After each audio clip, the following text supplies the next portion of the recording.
Have you ever looked at your grown children and wondered, how did we get here? You raised them, loved them, maybe even sacrificed your own dreams so they could live theirs.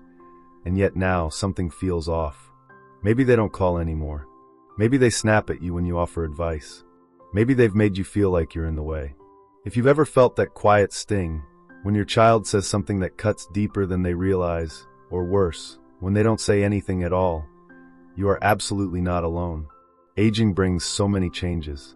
Some are physical, yes, but the emotional ones, the shifting roles, the loss of identity as a parent, the loneliness, those can hit the hardest. What makes it even more difficult is when the very people we love most end up being the ones who hurt us the most. And I know, this is a hard topic. Talking about being hurt by your children can feel like a betrayal in itself. Society tells us we're supposed to be endlessly forgiving, that it's our job to always understand. But here's the truth, love should not come with pain as the price tag. Today, we're going to talk about 3 very real betrayals that many parents over 60 experience from their adult children, and why you should never ignore them. These aren't little annoyances or differences in opinion. These are wounds that, if left unspoken and unhealed, can deeply impact your mental, emotional, and even physical health. But before we dive in, a quick and important note. Disclaimer: this video is for informational purposes only. Everyone's situation is different, and while we'll explore real stories, psychological insights, and common patterns, this is not a substitute for personal therapy or professional advice. If you're facing serious family challenges, please reach out to a licensed therapist or counselor who can help you navigate these feelings safely. Now let's begin. Let's talk about the first betrayal, a subtle one that creeps in slowly, but can be devastating if you don't catch it. Betrayal number 1, emotional abandonment. This one often starts with something small. Maybe your child stops calling as often. They stop asking about how you are. Conversations turn one-sided, about their job, their kids, their problems. And when you try to share something from your own life, they barely listen. Or worse, they dismiss it as unimportant. You might brush it off at first. They're just busy, you tell yourself. I don't want to be a burden. But over time, the silence gets louder. You start to feel invisible. Emotional abandonment doesn't always look like a slammed door or a dramatic argument. Sometimes, it's just the slow fade of connection. And for many parents, it's one of the most painful betrayals, because it tells you, in a quiet but powerful way, you don't matter as much anymore. And that's simply not true. According to a study published in the Journal of Gerontology, seniors who feel emotionally neglected by their children report significantly higher levels of depression, anxiety, and even physical health issues like high blood pressure and chronic pain. Emotional connection isn't a luxury, it's a basic human need, and that doesn't end when your kids turn 30 or 40. So what can you do? First, recognize that your feelings are valid. You are allowed to feel disappointed, hurt, or even angry. Emotional neglect is not something you just get over. It's something that deserves to be addressed. I know a woman, her name is Darlene, 68 years old, from Texas. She raised 3 kids as a single mom, worked 2 jobs, never complained. But once her youngest got married, she told me, "It's like I became wallpaper, always there but never seen."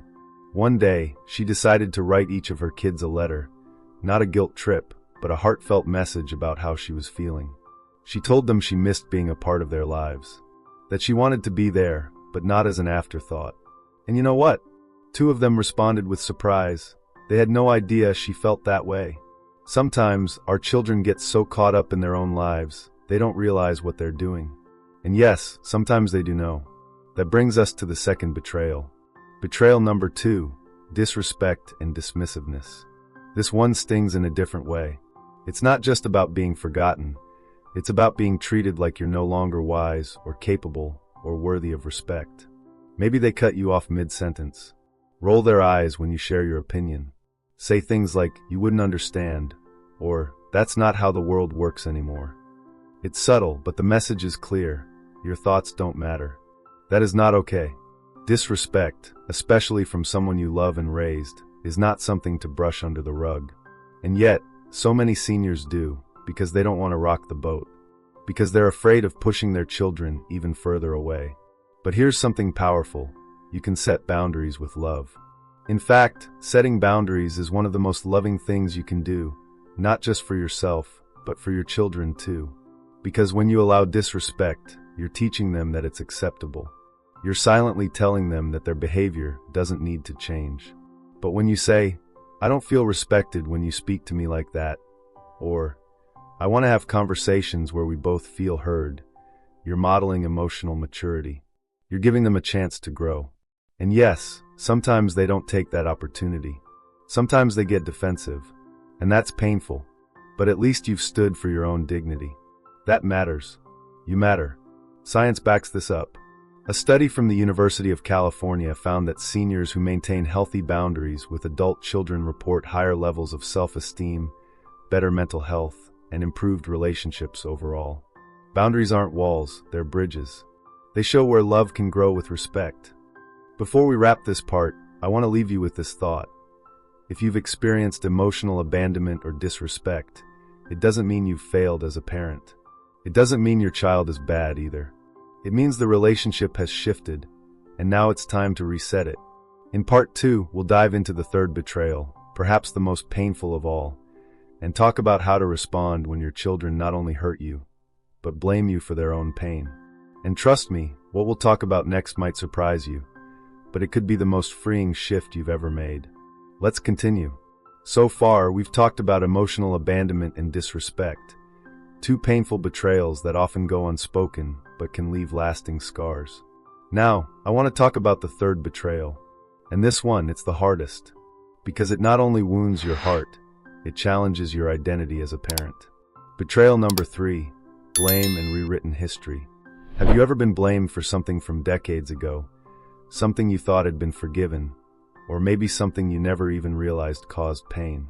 Maybe your child says, "You were never there for me," or "I wouldn't be like this if you had done a better job." And it cuts, doesn't it? Because you remember late nights, tired mornings, putting food on the table when it felt impossible. You remember doing the best you could with what you had. So when that blame comes, especially later in life, it can feel like a sucker punch. And not just because it's unfair, but because it calls into question your whole story. It's like someone's rewriting the book of your life, tearing out chapters you thought were full of love and replacing them with resentment. Let me tell you something you might need to hear right now. You are not defined by your child's version of the past. It's okay to let them have their feelings. It's even okay to listen if they need to talk about their hurt. But that doesn't mean you have to accept a narrative that paints you as a villain. You are a full, complex human being. And being a parent, especially during hard times, doesn't come with a manual. Most of us did the best we could with what we knew at the time. There's actually a fascinating concept in psychology called retrospective distortion. It means that our memories, especially of childhood, can be reshaped by our emotions, current experiences, or even therapy. Sometimes, a child might be struggling in adulthood and subconsciously reach for someone to blame. Often, it's the person they felt safest with you. But you don't have to carry that weight. You don't have to let their blame define your future. I once spoke to a man named Gerald. He was 74 and had a strained relationship with his son. His son often accused him of being too strict, too cold. Gerald told me, "I was raised in a house where no one ever said, 'I love you.' I thought giving him a roof over his head and making sure he had a better life was how I showed love." He wasn't being cruel. He was doing what he thought was right. And that's the case for so many parents. Now, that doesn't mean your child's pain isn't real. Their feelings deserve to be heard, but so do yours. A healthy relationship is not one where one person carries all the guilt and the other gets all the grace. It has to go both ways. So what can you do when blame shows up? Start by remembering this powerful truth. You are allowed to forgive yourself for not being perfect. No one is. And forgiveness doesn't mean pretending everything was fine. It means releasing yourself from the burden of needing to fix what cannot be changed. And when the blame comes, instead of defending every decision or trying to justify every moment, try responding like this. "I hear that you're hurting, and I'm sorry you felt that way. But I also want you to know I was doing my best. I loved you then, and I love you now." You're not agreeing with every word. You're not rewriting your story. You're simply honoring theirs without abandoning your own. And if the blame becomes toxic, if it becomes a cycle that keeps you trapped in shame, it's okay to step back. You can love your child and still protect your peace. Sometimes, distance isn't about punishment. It's about healing. A study from the American Psychological Association found that unresolved guilt and shame in older adults is directly linked to higher rates of depression and even physical decline. That means carrying emotional burdens that don't belong to you can actually affect your health. Let that sink in for a moment. Protecting your peace is not selfish. It's necessary. Now, I know this is heavy. Maybe you're thinking, but what if I did make mistakes? What if I do have regrets? That's okay too. Regret is part of being human. But here's the difference. Guilt says, I'm a bad parent, while regret says, I wish I had done better. The first keeps you stuck. The second gives you power. Use that power now, not to fix the past, but to shape the present. You can still show up. You can still love. You can still set boundaries. You can still live a beautiful, peaceful, meaningful life, no matter what's happened before. Let me share something that's helped a lot of people in your shoes. Write yourself a letter. Not to your kids, to yourself. Tell yourself the things you've been waiting to hear. You did your best. You were there more than you realize. You're still worthy of love, even if they don't see it. This isn't some fluffy self-help exercise. It's a real form of healing called self-compassion, and studies from Stanford University show that practicing self-compassion can actually rebuild emotional resilience and improve overall well-being in older adults.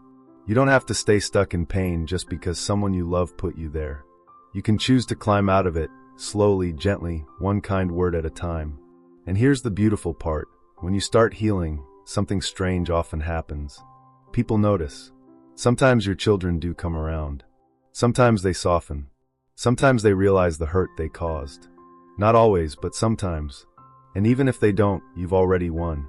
Because you've chosen peace over pain, love over shame. Now, I know this has been an emotional journey so far, but we're not done yet.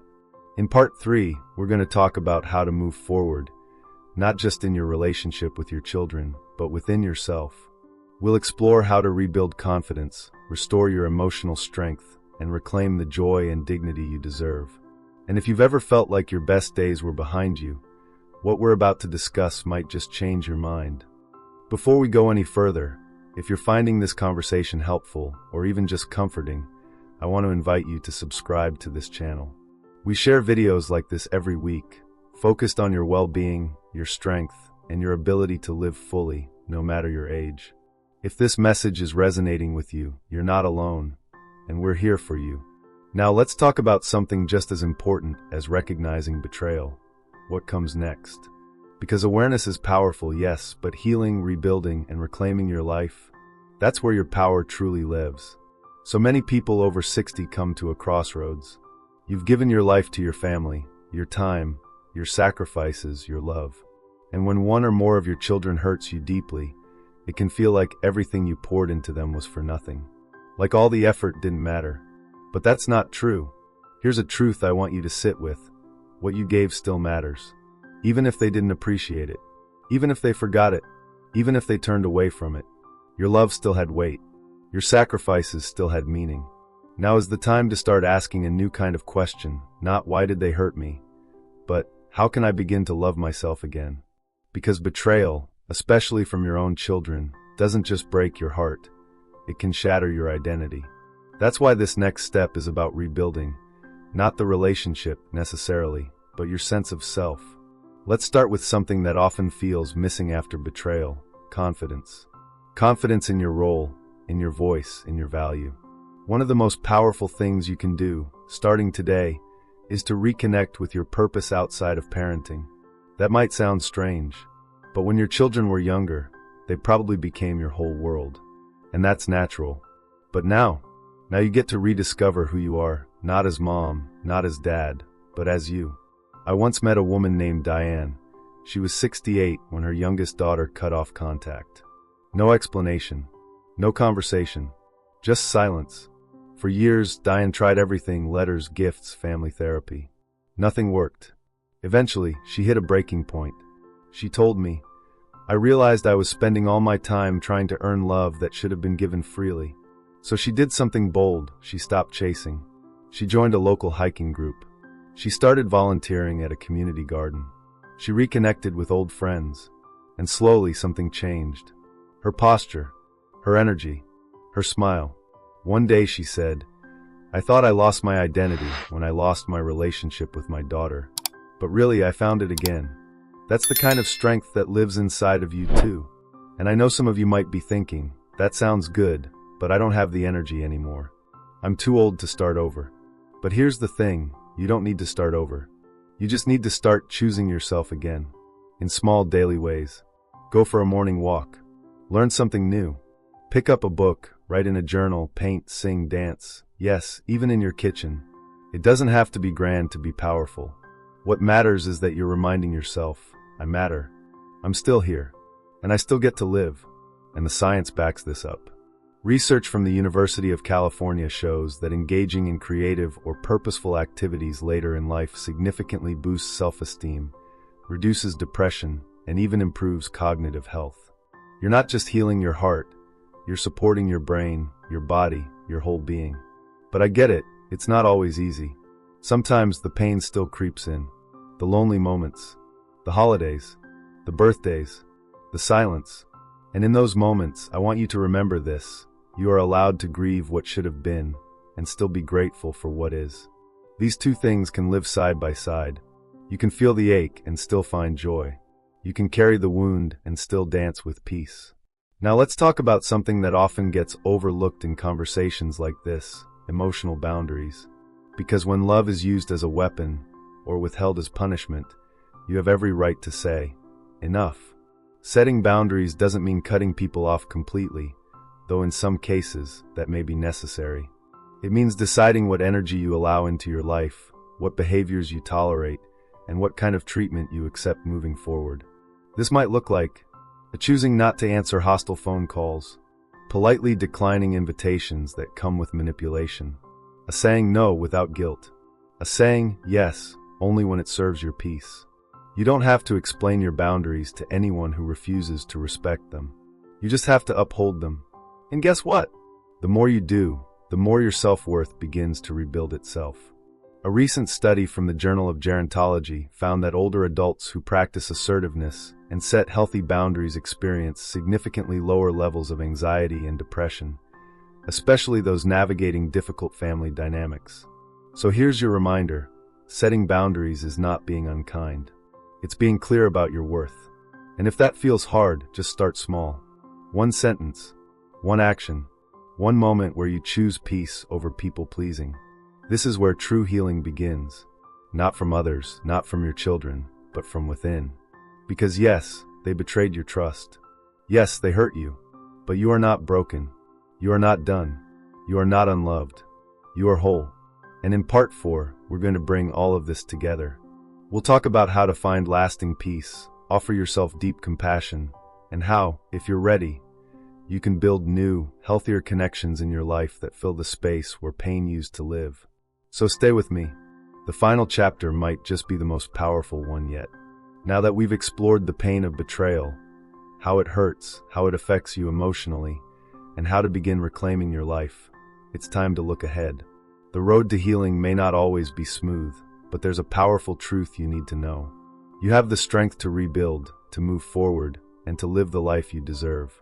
Yes, your relationship with your child may have shifted. Yes, the betrayal may have shaken you to your core. But you are not defined by this pain. This moment, however difficult, does not dictate your future. Remember what we talked about in part 3, about finding your purpose again, about setting boundaries, about reconnecting with yourself. These actions, however small, are already creating the foundation of a new beginning. But the next step is just as important, learning how to live in peace with what's happened, without allowing it to consume you. Now, let's explore how you can truly find peace in your heart and soul. The first thing I want you to embrace is this: let go of the need for closure. This might sound counterintuitive. After all, isn't closure supposed to be the key to healing? The truth is, sometimes the closure we want, an apology, an explanation, an acknowledgement, never comes. And while we often think we need it in order to heal, waiting for closure can leave you stuck in a cycle of disappointment, bitterness, and resentment. Instead of waiting for someone else to give you closure, give it to yourself. Let go of the idea that the only way to heal is for your child to come around. Yes, an apology or reconciliation may come, but even if it doesn't, your peace does not depend on it. What I mean by this is that you have the power to create closure within yourself. You get to decide that this moment doesn't have to define you. You get to choose that you will not stay in a place of emotional limbo, hoping for things that may never happen.